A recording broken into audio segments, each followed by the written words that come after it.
Many displaced inmates escape as flood ravages Borno. Gunmen reportedly kill 7 in Benue community. Parents lament hike in school fees, stationery amidst economic hardship. And on the foreign scene, 47 inmates escaped from a prison in Liberia.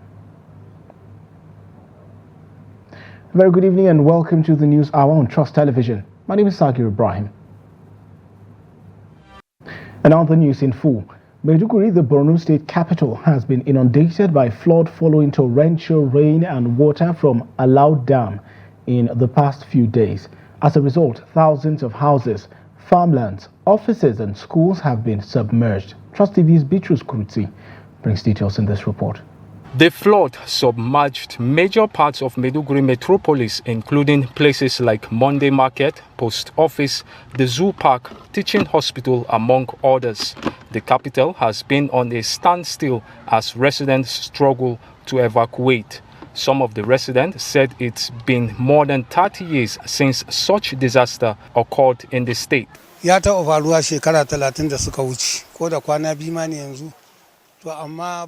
last time this kind of disaster happened is 30 years ago. Even at that time, the scale of destruction was not in this magnitude, as it only affected few areas. But this one is massive. I was lucky to evacuate my family to a safe location. The flood came with full force. I have never seen such devastation before, to the extent that the post office is no more, and also the market area. The last one that happened many years back wasn't like this. We appeal to the government to provide boats to help rescue those trapped by the water. At the moment, many are hoping that residents at the affected locations will survive until help comes from the appropriate quarters. Bitrus Kurutsi, Trust TV News, Maiduguri. Meanwhile, the Borno Museum Park has raised the alarm over an incursion of deadly animals into residential communities. The general manager of the park, Ali Abacha Don Best, disclosed this in a statement on Tuesday. He said the flood disaster caused damage to properties and led to the deaths of over 80% of animals.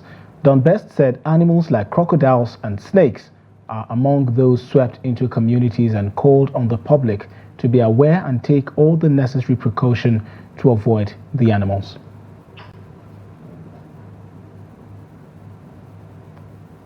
And joining us now via telephone to give an update on the development is Daily Trust Regional Editor Hamisu Matazu. Good evening, Matazu. Welcome to the News Hour on Trust TV. Bring us up to speed, if you can, about some of the latest developments from Borno State following the torrential rains and floods.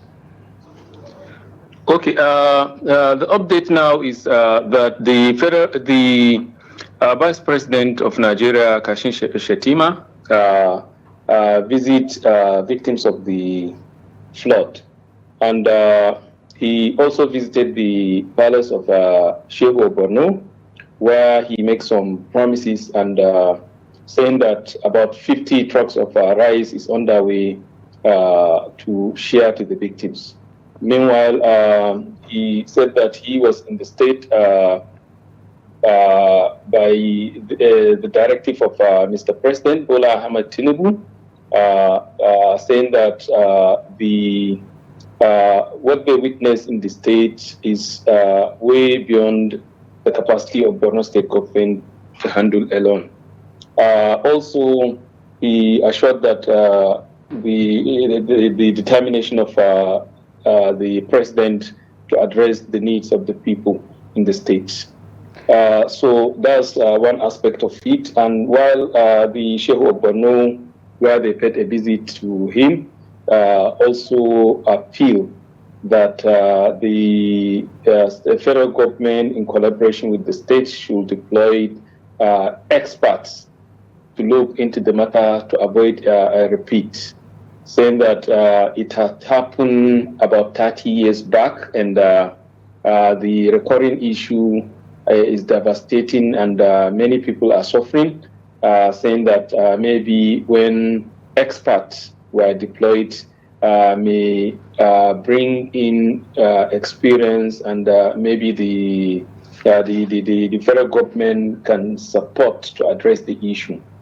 That's one aspect. That's the other aspect. And looking at what had happened in the morning, I know you must have learned that how the wild animal in the from the zoo escaped.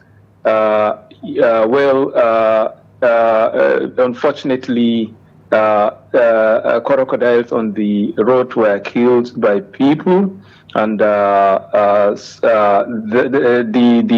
DG of the amusement park also warned that snakes and other reptiles escaped from the zoo, warning people to yes.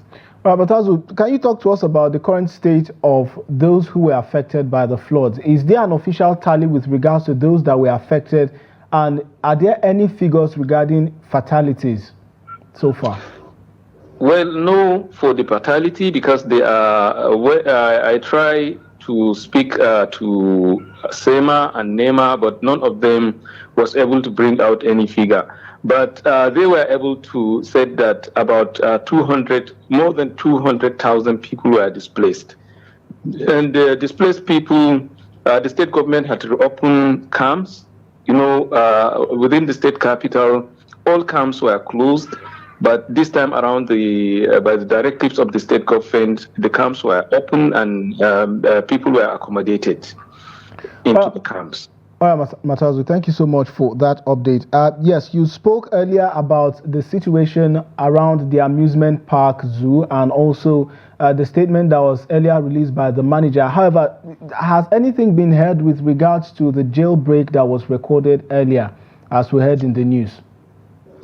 About the jailbreak, I cannot say much about it because I try getting the information, but all I can get was that, part of the jail was the defense pulled down by the flood, but actually the prison officials who speak to me in confidence, because he is not in position to speak, said that the inmates were evacuated and none of the inmates escaped. But unconfirmed sources said that some of the inmates escaped, actually. All right. So, but we cannot independently verify that. All right, Hamisu Matazu, thank you so much for the updates. Please continue to monitor the developments, of course, from a safe distance as well. We'll touch base with you as more updates develop. Do have a good and safe evening. Okay, thank you. All right, Hamisu Matazu there, the regional editor of the Daily Trust. Moving on now, Vice President Kashim Shettima has assured Nigerians that the administration of President Bola Tinubu will tackle the challenges of perennial flood in the country, as a comprehensive roadmap aimed at addressing the issue head-on has already been developed. The Vice President gave the assurance when he visited Maiduguri, the Borno state capital, on Tuesday for an on-the-spot assessment of the ravaging floods that have displaced communities in the state. In a statement by his spokesman, Stanley Nkwacha, Shettima described the disaster as the most catastrophic flood in Maiduguri in over 3 decades. He regretted that despite the implementation of comprehensive contingency plans and proactive measures adopted to mitigate potential impacts in response to the 2024 flood outlooks, the severity of the flood in Maiduguri has far exceeded the government's estimates. While commiserating with the victims, the Vice President said the President did not only express his deepest sympathies, but has also assured that the federal government will prioritize the welfare of the affected communities. Also, the Bauchi State Executive Council has confirmed that 24 people have so far lost their lives, with property worth over 22 billion naira destroyed due to persistent floods in 16 local government areas of the state. The council, while disclosing this on Monday, states that it has constituted an inter-ministerial committee to assess the damages caused by the devastating natural disaster. Speaking with journalists after the council's meeting, the Commissioner for Humanitarian Affairs and Disaster Management, Hajara Wanka, who disclosed that the ministry is still compiling its report, noted, however, that 163 people have so far been injured, 60 culverts washed away, 12 major roads among others affected. Wanka also confirmed that the council has ratified the release of funds to rehabilitate damaged structures, including culverts, access roads, schools, and public buildings. She maintained that the committee's formation followed a directive from the federal government to ascertain the magnitude of the disaster, which affected many states of the Federation. Similarly, a devastating flood in the Kafanchan axis of Jema'a local government area of Kaduna State has claimed the lives of 2 children, washed away farmlands, and displaced hundreds of people. The vice chairman of Jema'a local government area, Christy Usman, who made the disclosure, said the incident followed heavy rainfall in the area some days ago. According to him, the Kaduna State Flood Assessment Committee, led by the Chief of Staff to Governor Sani Kila, has visited the area to assess the impact of flooding in the southern part of the state. During the visit, the governor's chief of staff warned residents against building along waterways and indiscriminate dumping of refuse or drainages in order to mitigate flooding during the rainy season. In Sanga local government, 5 communities were cut off due to a collapsed bridge, while some houses came down due to the heavy rain.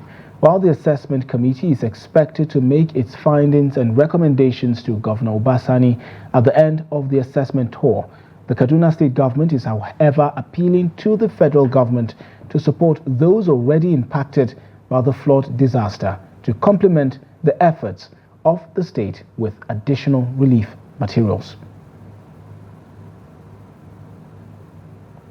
And drivers have been charged to always obey road traffic regulations to avoid loss of lives and properties. The Sarkin-Pawan Durmi community gave the charge at Bauchi-Ningi-Kano Road Highway after a trailer crushed 7 cattle to death following a heavy downpour. Trust TV's Adamu Imam reports while on his way to one of the communities in the area. Take a look. The accident involved a trailer loaded with goods and a herder whose animal were trying to cross the Bauchi-Kano Road Highway. The Sarkin-Pawan Durum community, Malam Shehu Ibrahim, while decrying the incident, says the driver could not control the vehicle due to high speed.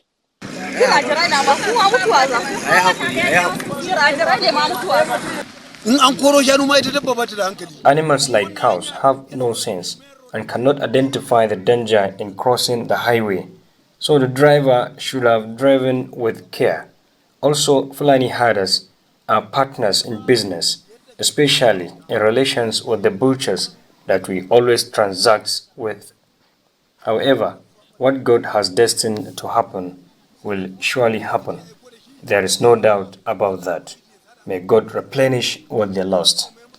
Some eyewitness at the scene of the incident told Trust TV that the driver lost control after he saw a number of cattle on the road. The driver was already on the high speed at the time the herders started crossing the road with their animals, so the driver could not control the trailer at that moment, while the herders too could not do otherwise until the accident occurred. In all, 7 cows were killed. Whenever such things happen, we do nothing but offer prayers that God should protect us all. We also try to calm them down during incidents like this one, because it is sad to watch them crying. No one should ever touch their animals. Efforts to get the driver's comment proved unsuccessful, as some witness said he is afraid of mob action from the herders who had started gathering in their numbers at the scene of the accident. Adam Imam, Trust TV News, Bauchi. Dozens of Irish youth in Zaranda town in Toro local government of Bauchi State on Tuesday burnt tires and blocked the busy Bauchi-Jos highway to protest the alleged killing of 2 residents of the town by the Joint Security Team against charcoal production in the state. The angry youth also demanded the immediate release of one Jamilu, who was arrested by the security team before they opened the road. Checks in the area revealed that hundreds of motorists and other travelers were kept stranded since 6 a.m. until the said Jamilu was released and returned to Zaranda by the police around 2:30 p.m. On sighting Jamilu, the youth opened the road. A resident of Zaranda, Abdul Wahab, said that a joint security team comprising the police, civil defense and hunters in their patrol vehicle arrested 2 people and seized a vehicle loaded with charcoal on their way to Bauchi. According to Abdul Wahab, when the youth got the information, they assembled on the road to plead for the release of the arrested residents, but however, said on reaching Zaranda, the security team opened fire on the youth and in the process, 3 people were shot, during which 2 died on the spot, while 1 person sustained gunshot injuries. The Bauchi State Police was yet to issue a statement on the incident as at the time of filing the report. And gunmen on Tuesday morning killed 7 persons in Naka town of Gwe West local government area in Benue State. Naka town is located on the Makudi-Naka Adoka Ankpa Trunk A Federal Highway. The inhabitants are predominantly peasant farmers who have been suffering herdsmen attacks for over 16 years. An eyewitness, Tena Uka, said the gunmen stormed the town on bicycles towards Adoka Road around 4 a.m. and opened fire on sleeping residents. Uka said they did not pick any item, suggesting the gunmen came to kill. He said before the Tuesday killing, armed herdsmen had destroyed their farmlands using cattle who graze on crops like cassava, rice and millet. The state police spokesperson, SP Kate Anene, said she was yet to be briefed on the incident.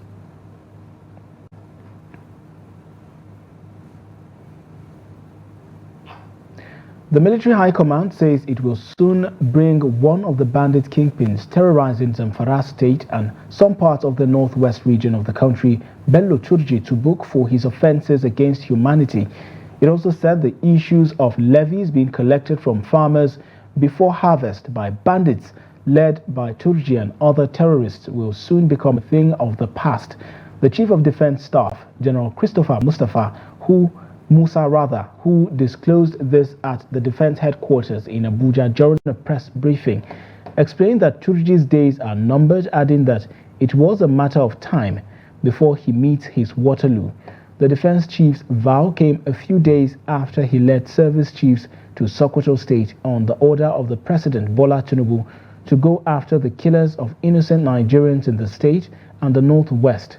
Fielding questions from journalists at the briefing, General Musa said, on the issue of Turji, like I said, he is just a deranged individual that feels power, but I can bet you that it's just a matter of time. End of quote. Also, troops have arrested the owner of an abandoned vehicle in Bantaje community in Wukari local government area of Taraba State. The acting assistant director of 6th Brigade Army Public Relations, Captain Olubodunde Oni, disclosed this in a statement on Monday. He said the suspect was apprehended on September 8th, adding that the driver of the vehicle fled into the bush. According to him, the troops had intercepted a suspicious vehicle with registration number Taraba KLD 652XA and discovered an AK-47 rifle and other incriminating items hidden in the vehicle compartments, adding that the driver abandoned the vehicle and fled into the nearby bushes. Oni said the suspect during interrogation confessed to have sent the driver, who is still at large, to convey the weapon from Dorua village to Wukari in Wukari local government area of Taraba State. He was arrested in Mutumbiu with 2 mobile phones alongside the union driver Isa Ibrahim, who is also an accomplice. The commander, 6th Brigade Brigadier General Kingsley Chidebere Uwa, commended the troops for their dedication and resilience. And as insecurity permeates all nooks and crannies of Nigeria, experts have called for a non-kinetic approach to address problems bedeviling the nation. The experts say state legislature also has roles to play in developing pragmatic indigenous solutions to nip the problem in the bud from the subnational level. Trust TV's Hamid Oyegbade brings details. According to the World Economic Forum ranking, Nigeria holds the third position among the world's 20 most dangerous countries. Over the years, Nigeria government deployed armed forces to combat insecurity, but this has even led to escalation of the crisis in some parts of the country. A professor of defense and strategic studies at the National Defense College, Chinedu Ude, a professor of political science at the New University of Nigeria, Akeem Onapajo, and the team leader of the Partnership to Engage, Reform and Learn, John Mutu, charged the state legislators to explore their oversight function to nip the problem in the bud. And the political insecurity as well, even energy insecurity in Nigeria.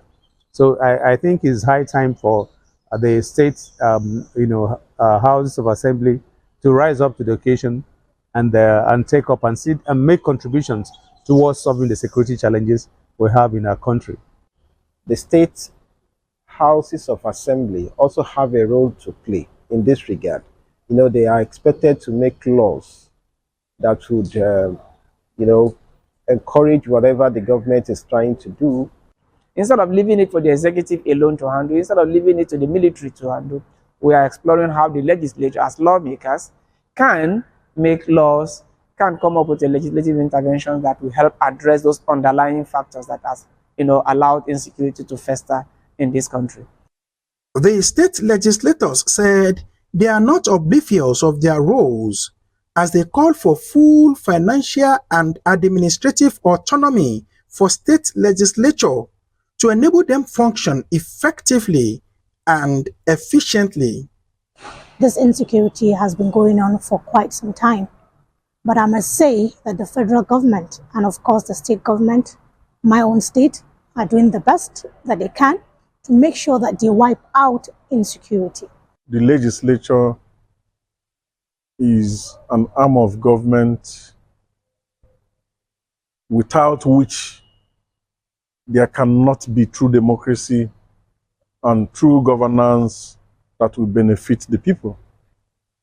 We have always contributed, we are contributing, and we shall continue to contribute to the development of this nation. A local security outfit which is called Operation Rainbow. And that Operation Rainbow is an alignment of all the security apparatus we have in this state and some other local vigilante put together in a set of organization. We in the House of Assembly made that law, and Operation Rainbow has been active. It has helped in containing some of those menaces of insecurity in our areas. The expert charged state legislators to step up their oversight function and discharge on their mandate so as to make life better for their constituents. Amit Oyegbade, reporting for Trust TV. The Department of State Services, the DSS, has released the passport of the president of the Nigeria Labour Congress, Joe Ajaero. Some Labour leaders who spoke in confidence to Daily Trust on Tuesday in Abuja said the secret police did not find anything incriminating against Ajaero. The DSS bowed to pressure from various quarters on Monday when it released the Labour leader on bail, a few minutes to the ultimatum given by the NLC. As the cost of living continues to rise amidst soaring prices of goods and services, parents in Kaduna State have been lamenting their inability to afford the needs of returning and fresh students as school resumed for the new session. Some parents told Trust TV that the situation will affect the education of their children who will not be able to go back to school after the long vacation due to the increase in fees, books, uniforms and other basic school needs. Trust TV's Bello Musa brings details. With the resumption of schools comes demands such as school fees, uniforms, books, and other educational materials. The possibility of getting these has been negatively impacted by the recent increase in the pump price of fuel, which further aggravated the already bad situation of economy. We are confused as per what to do with the resumption of schools. because of the increase in fees and other things. As it stands, we have no option but to enroll our children in schools within our immediate environment. As parents, we are worried that the increase in the fuel price will affect everything, including education. When I was told about the books I have to buy and the increase in school fees, I became confused. We are simply confused. Confused in the sense that as parents, you begin to wonder what is it you need to do first and foremost. Is it to feed your children, take care of their health, or to pay their school fees, or to do all the other various things that are required of you as father? And then again, when you think of how much you earn per month, and you do all your calculations, you are simply a confused man. With surging transport fares to and from school, parents are now expressing fears that the situation may result to a further rise in school dropouts. If you are sending child to school now, apart from the tuition fee, okay, there's so much else that come with going to school nowadays. And now, if that is the only child you have in school, you're already managing, only struggling to stay in school. Now, think if you have 5, 6, 7 children in different schools. You know how much it takes to send a child in primary school now to school, private primary schools. Okay, they charge you for everything. We have been battling with this, paying such transportation. Now, just imagine from my house to where my children's school is 700 naira to, and another 700 naira to come. So if I'm paying per day a sum of 1,400, how much is my salary? How much am I earning? It will affect learning of children, resumption of children, and general schooling. Proprietors of schools are not exempted, as the situation is also affecting their running costs as well as transportation for those with pick-off services. When price of petrol and such were increased, we'll look at it, so okay, what will we do? The important thing we need, less our running costs. Let the school cover our running costs, that's all. Although schools in Kaduna are yet to resume, parents are, however, appealing to the government to come to their aid to enable their children remain in school. Bello Musa, Trust TV News, Kaduna. And as nursery, primary and secondary schools resume on Monday, parents in Jos, the Plateau State capital, are lamenting overpayment of children's school fees and hike in the price of stationaries in the market. The parents said with current economic hardship Nigerians are facing, it would be difficult for them to afford education for their children. Trust TV's Adu Musa brings details. The high cost of living in Nigeria is becoming a way of life, with millions of Nigerians decrying their hardship following the removal of fuel subsidy by the present administration. The situation has impacted the purchase of goods and services in the country. As the schools resume for the first time this week, parents are complaining about how the economic hardship will affect the payment of school fees for their children and other school expenses. It is so bad that looking at the way things are now, and with the children who are very, very hopeful that they will return back to school just in about a week or thereabouts. Honestly, I tell you most solemnly that most of them will go back to school. The situation is so bad that some of the parents cannot even take care of their children. Those that have 2 or 3 children, they can't even feed them. When you can't feed their children, how can you pay their school fees? It is impossible. All the parents in this country, we cannot pay our children's school fees. Some will drop out now because of the increment of payment of school fees. So we want the government to come in to look for a way to solve all these problems that this country is passing through now. On a serious note, there is a lot of challenges because things are very tough and there is no money. The economy is very bad. Parents are suffering. To feed is another thing. Talk less of school fees because many schools have increased their school fees. Amma dai har ga Allah, talaka yana jin jiki a ƙasar nan, har ga Allah. Yanzu, honestly speaking, things are hard in this country. Immediately the schools resumed on Monday, we were told that the fees have been increased. The means of income has changed completely. What we are earning can no longer be enough to cater for the education of our children. The government should consider our situation. Usman Aliyu is a secondary school teacher. He explained the situation in his school following resumption. A lot of parents are actually complaining that the children have now gone back to school and the economy is biting on them hard, to the extent that enough of them cannot be able to pay their children's school fees. So with the current economy in this country, so parents are actually trying their best, but the country is not helping matter at all. It's not helping. As prices of goods and services continue to rise by the day, the parents say they are losing hope in the country. Each day, I woke up with this headache that how do one survive this condition? The situation is so bad that you wake up this day and every news about Nigeria is bad. And you'll be thinking that the government will do something to salvage the situation. But rather, the government will come up with another policy that is against the poor masses. Another, the masses now, not only the poor ones, but actually both the middle class, actually too, they're not finding it funny. Except you're in government, you find yourself eating well. But so long as you're not in government, you find it difficult. They are finding the situation so bad. Parents are calling on the government at all levels to listen to the cry of the masses to bring down the price of fuel in the country. Ado Musa, Trust TV News, Jos.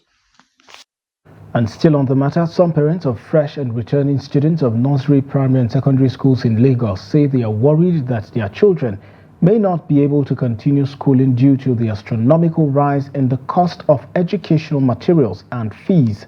Speaking to Trust TV in Lagos, some of the parents who are finding it difficult to cope with the rise in the financial burden of their wards say the recent hike in petrol price may result in many dropping out of school. Victoria Tokolo has more in this report as presented from our studio. The economic hardship in the country has forced many Nigerian parents to adopt different methods when it comes to their children's education. As primary and secondary schools resume for a new academic session, many private school parents who previously relied on school bus services for their children have opted out as they are unable to afford both the bus and school fees. A school bus driver who chose to remain anonymous said on Tuesday morning he only picked up 9 students, a stark contrast with previous session when the bus will be filled to capacity. The economic situation of the country has made some parents to withdraw their children from school.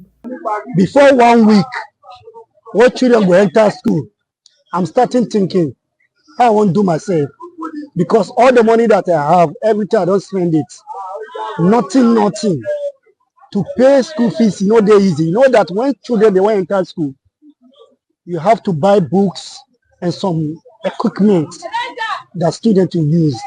Everything just be hard. The salary no pay. And all this transportation to go school, everything just gets somehow hard. All the children are hungry. The children that sleep yesterday night without food, this morning they will still go to school to go and suffer. We are really suffering in Nigeria. There's no food, there's nothing. Even the school children, they are suffering. Some people have never even paid school fees of last term. This time, even some schools have sent their letters that without paying school fees the last term, that you will not, your child will not go to school this term.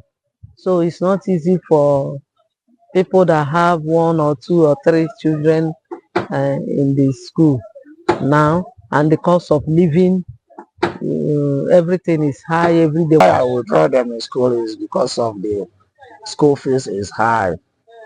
Do you understand?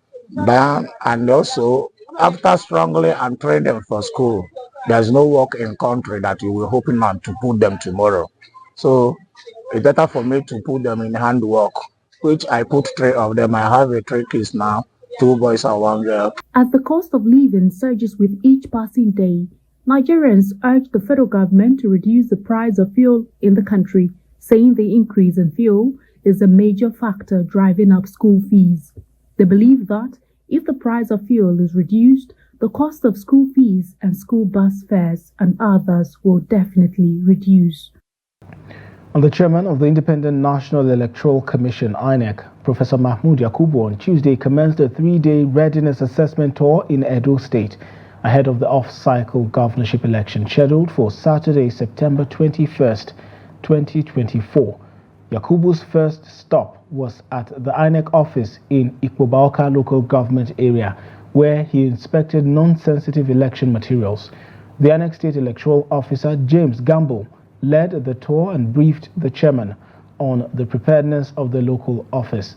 The visit was part of INEC's efforts to ensure the smooth conduct of a free, fair and credible election in the state.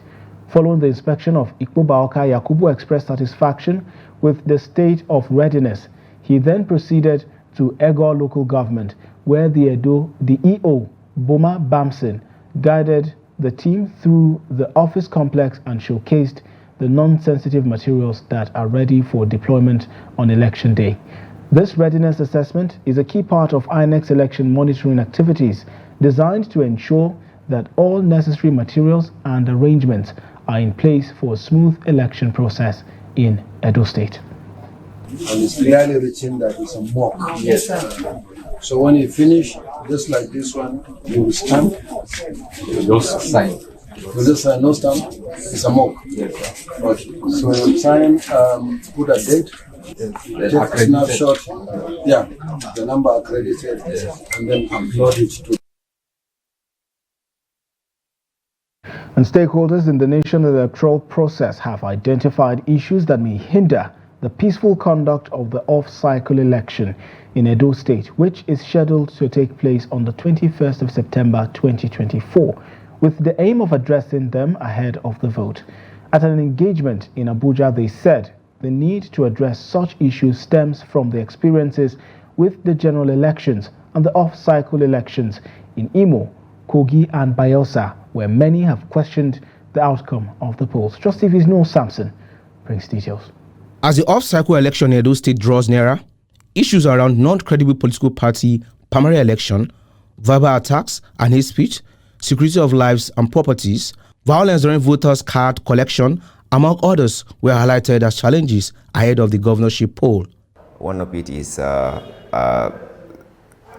instance of physical violence and attack, cultism, communal violence and what have you are still happening, and that have a tendency to trigger violence during the election. So we are urging the security agencies to do everything possible to de-escalate such potential situation so that we will be able to have a peaceful election in those states. There seems to be some people are trying to ensure that certain people don't get their PVCs, as a way of, disenfranchising them, and we find that very, very worrisome. The other one is the security situation, and when once there's a breakdown in security, people fear for their lives, and it can lead to people not turning out to vote. To address the challenges highlighted, stakeholders made recommendations on what could be done to make the Edo election free, fair, credible, and peaceful. One of it is to ensure that INEC security agencies, particularly the police, did not be used to favor a particular political party or a candidate. And the INEC officials make all things easy for people to go and vote. This whole idea of ensure every election is an issue of logistics at times, which is even something that is even becoming too, when we start something and it gets bad, people learn and improve on it. Logistics, when some politicians will make sure that electoral materials do not get to a certain place where they feel that they are weak. With less than 2 weeks to the governorship election in Edo State, stakeholders are calling the attention of the public and government and other key personnel to some of the issues and called for concerted efforts towards addressing them to ensure that the outcome reflects the wishes of the people. Noel Sampson, Trust TV News, Abuja. The Nigeria Education Emergency Working Group in Adamawa State has raised alarm over the recurring use of school buildings as shelters for displaced persons during crises. In a statement marking the International Day to Protect Education from Attack, the group urged the government to create dedicated temporary shelters for emergencies, ensuring schools remain safe spaces for learning. Trust TV's Gibson Swadigo reports from Yola. International and national NGOs in the education sector under the Nigerian Education Emergency Working Group recently convened partners and stakeholders to mark the International Day to Protect Education from Attack.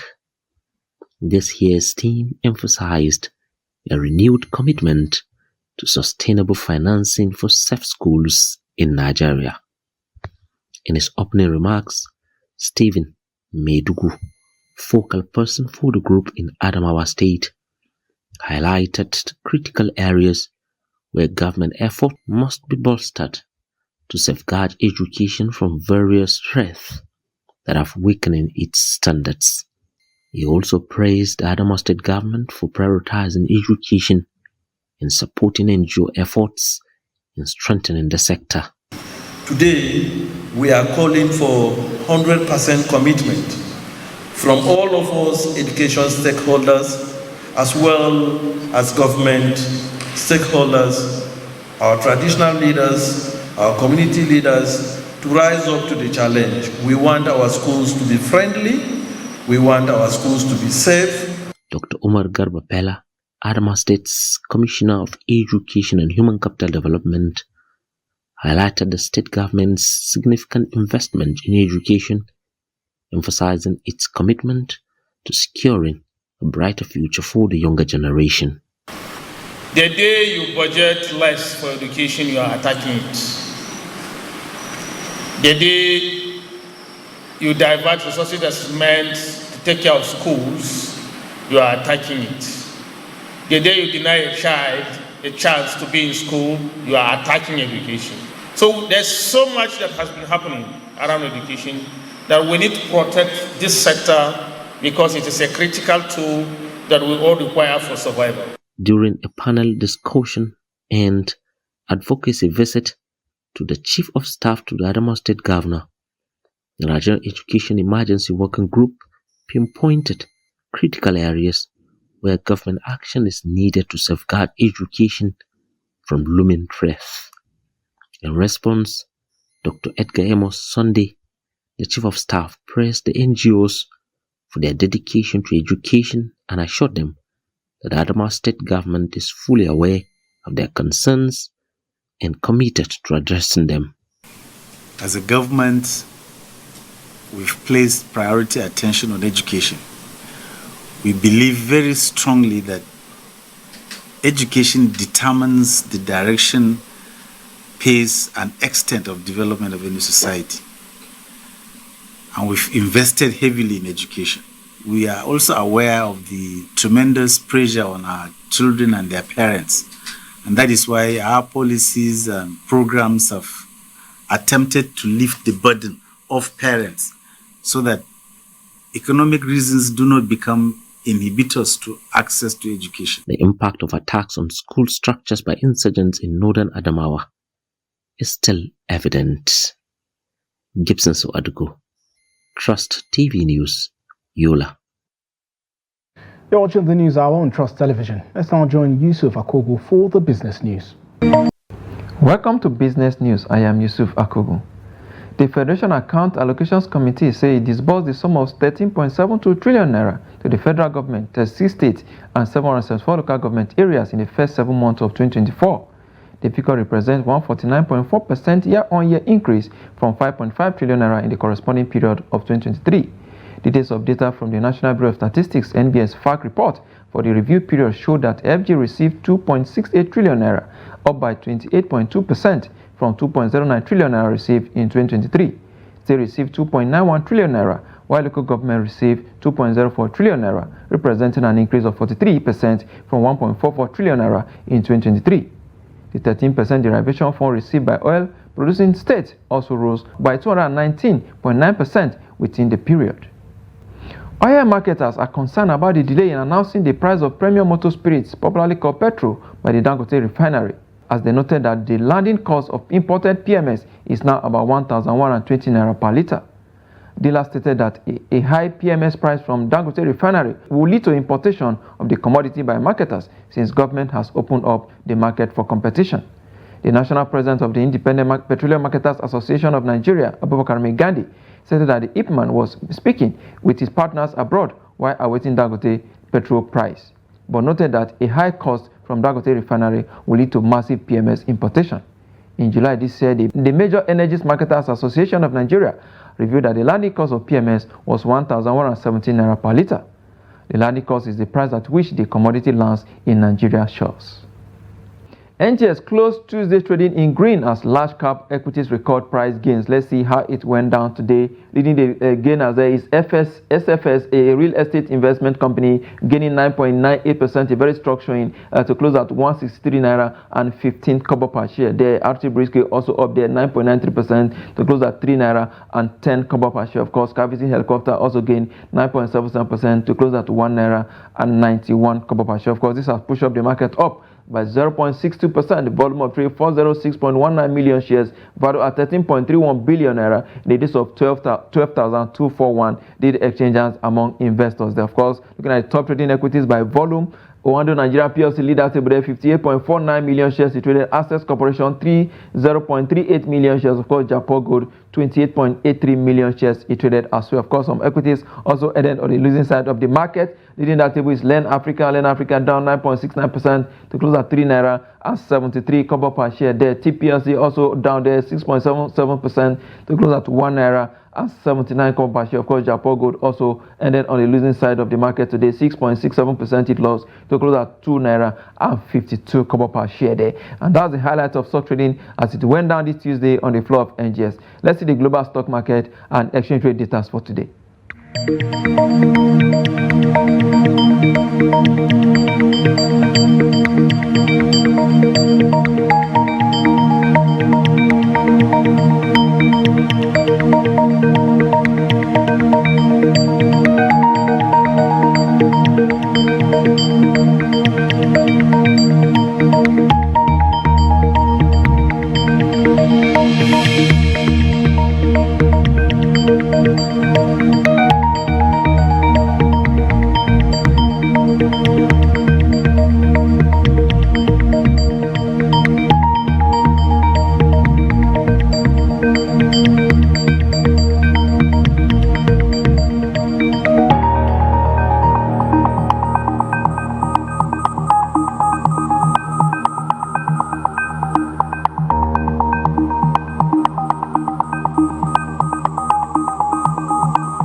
Oil prices gave up the previous day gains on Tuesday as a weaker demand outlook offset U.S. supply disruptions from tropical storm Francine and the global oil oversupply risk that continue to weigh on the market. At the London market, Brent crude sells for $70 per barrel. For the per basket, price steadies at $73 per barrel. And that's business. I am Yusuf Akogu. Thanks to Yusuf for the business news and to stories away from Nigeria. Dozens of inmates escaped from a maximum security prison outside Liberia's capital over the weekend, authorities said on Monday. The 47 inmates were able to escape because of a breach in the prison security system, the Justice Ministry said in a statement. The prison is in Kakata, a town 55 kilometers northeast of the capital, Monrovia. The ministry said that it was deeply concerned about the incident and is taking all necessary measures to ensure the recapture of the escaped inmates. The country's national police have also deployed additional officers to assist in the search for the fugitives, the ministry said. Prisons in Liberia are often severely overcrowded and inmates lack access to enough food and basic medical care. Last year, a prison in Monrovia ran out of food and 2 other prisons briefly stopped taking inmates because of food shortages. Time now to join Adeni Ajishafe for sports news. Nigeria's J Tiger and J Tigress Under-18 national basketball teams have qualified for the quarterfinals of the FIBA Africa Under-18 World Cup tournament ongoing in South Africa. The girls picked the quarterfinal slot as one of the best third-place teams and will now play against Egypt on Wednesday in Pretoria. The Nigerians Under-18 boys, the J Tigers, are also through to the quarterfinals. Two teams are expected to represent Africa in the FIBA Under-18 World Cup taking place in Switzerland. And in football, the Super Eagles of Nigeria on Tuesday played a goalless draw against the Amavubi of Rwanda at the 45,000 capacity Amahoro Stadium in Kigali in a Group D AFCON 2025 Day 2 qualifier. After picking a draw against Libya in faraway Tripoli last week, the Amavubi was brimming with confidence against Nigerians. Rwanda goalkeeper, who plays straight with Kaizer Chiefs of South Africa, Fraser Intwaro, put up a 5-star performance, saving 9 shots at close range to save Rwanda from the Super Eagles' onslaught. Nigerian goalkeeper Stanley Wabali, also of Chippa United in South Africa, made 2 saves in the match. Super Eagles did much area battle with Olaino supplying the crosses as Ademola Lookman and Victor Boniface were unlucky, while substitute Victor Osimhen also fired blank. The center referee disallowed Nigeria's goal scored by Ademola Lookman early in the match off a brilliant throw from Olaino on the right flank. Coach Osney Guavon changed the face of the team by introducing the duo of Victor Osimhen and Moses Simon for Victor Boniface and Samuel Chukwueze. Nigeria showed superiority in ball and match control, stringing 394 to 377 passes, taking over ball possession to 51-49%. Rwanda and Nigeria, we have some scores to settle in the second leg of the 2025 African qualifier in Nigeria on 15 November 2024, a World Cup qualifier in Kigali on 17 March 2025, and the second leg on 4 September 2025. That's Sport News. I'm Adini. And with that, we've come to the end of the news hour on Trust Television. Do not forget to follow us across all of our social platforms and catch our live stream on YouTube for more news programs and documentaries. My name is Sakir Ibrahim. On behalf of the technical crew, good night.